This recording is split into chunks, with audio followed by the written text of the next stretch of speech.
Assalamualaikum warahmatullahi wabarakatuh. Anak-anak Umi yang soleh, sabahul khair. Semoga kita semua dalam keadaan sehat walafiat. Baik anak-anak Umi yang soleh, hari ini kita akan belajar tentang posisi strategis Indonesia sebagai poros maritim dunia. Kalian sekarang sudah ada di kelas 11, di semester 1 harus lebih semangat lagi dalam belajar, lebih semangat lagi dalam ibadah. Nah, adapun tujuan pembelajaran kita melalui pembelajaran daring ini diharapkan kalian mampu menganalisis, mengumpulkan informasi, dan mengasosiasikan posisi strategis Indonesia sebagai poros maritim dunia secara jujur, bertanggung jawab, percaya diri, pantang menyerah, responsif, dan proaktif. Sebagai permulaan, silahkan kalian amati peta Indonesia berikut. Nah, di situ tergambar jelas bagaimana posisi Indonesia mulai dari Sumatera sampai dengan ke Papua. Dari peta tersebut, kita akan bahas tentang letak, luas, dan batas wilayah Indonesia. Yang pertama, letak fisiografis Indonesia. Yang dimaksud dengan letak fisiografis adalah letak suatu wilayah berdasarkan segi fisik. Nah, termasuk diantaranya adalah letak astronomis, letak geografis, letak geologis, letak geomorfologis, dan letak maritim. Yang pertama, letak astronomis. Letak astronomis adalah posisi negara berdasarkan garis lintang dan garis bujur. Secara astronomis, Indonesia terletak di 6 derajat lintang utara sampai 11 derajat lintang selatan dan 95 derajat bujur timur sampai 141 derajat bujur timur. Berikutnya yaitu letak geografis.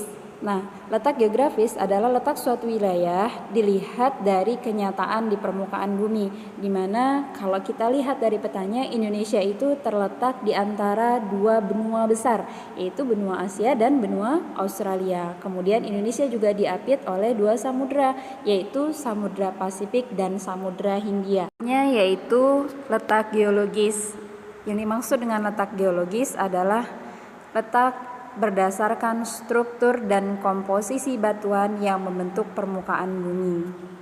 Secara geologis, Indonesia itu dilalui oleh dua jalur pegunungan muda, dan kemudian Indonesia terbentuk antara pertemuan tiga lempeng tektonik dan berada pada tiga dangkalan.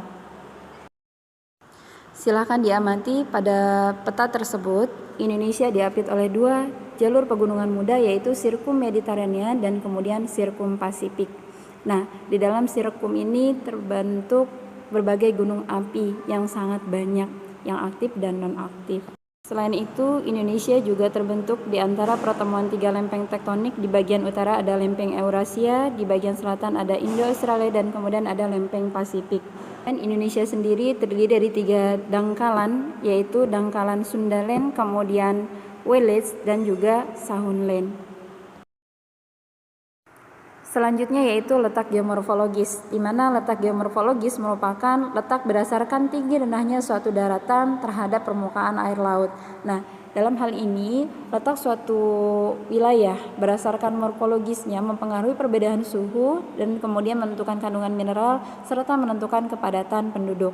Terakhir yaitu letak maritim, di mana letak maritim merupakan suatu letak berdasarkan dari sudut kelautan. Kita tahu bahwa Indonesia memiliki lautan yang lebih luas daripada daratan, yang memberikan peluang kegiatan perekonomian di bidang pelayaran, dan posisi Indonesia dapat mempertimbangkan dalam politik dunia.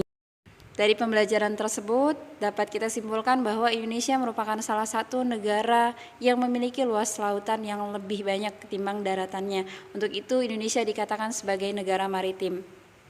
Dari penjelasan tadi, silahkan kerjakan tugas secara mandiri, analisis letak, luas, dan batas wilayah Indonesia, dan berikan penjelasannya mengapa Indonesia dikatakan sebagai poros maritim dunia. Nah, silahkan dikerjakan, tetap semangat, harus lebih semangat lagi. Wassalamualaikum warahmatullahi wabarakatuh.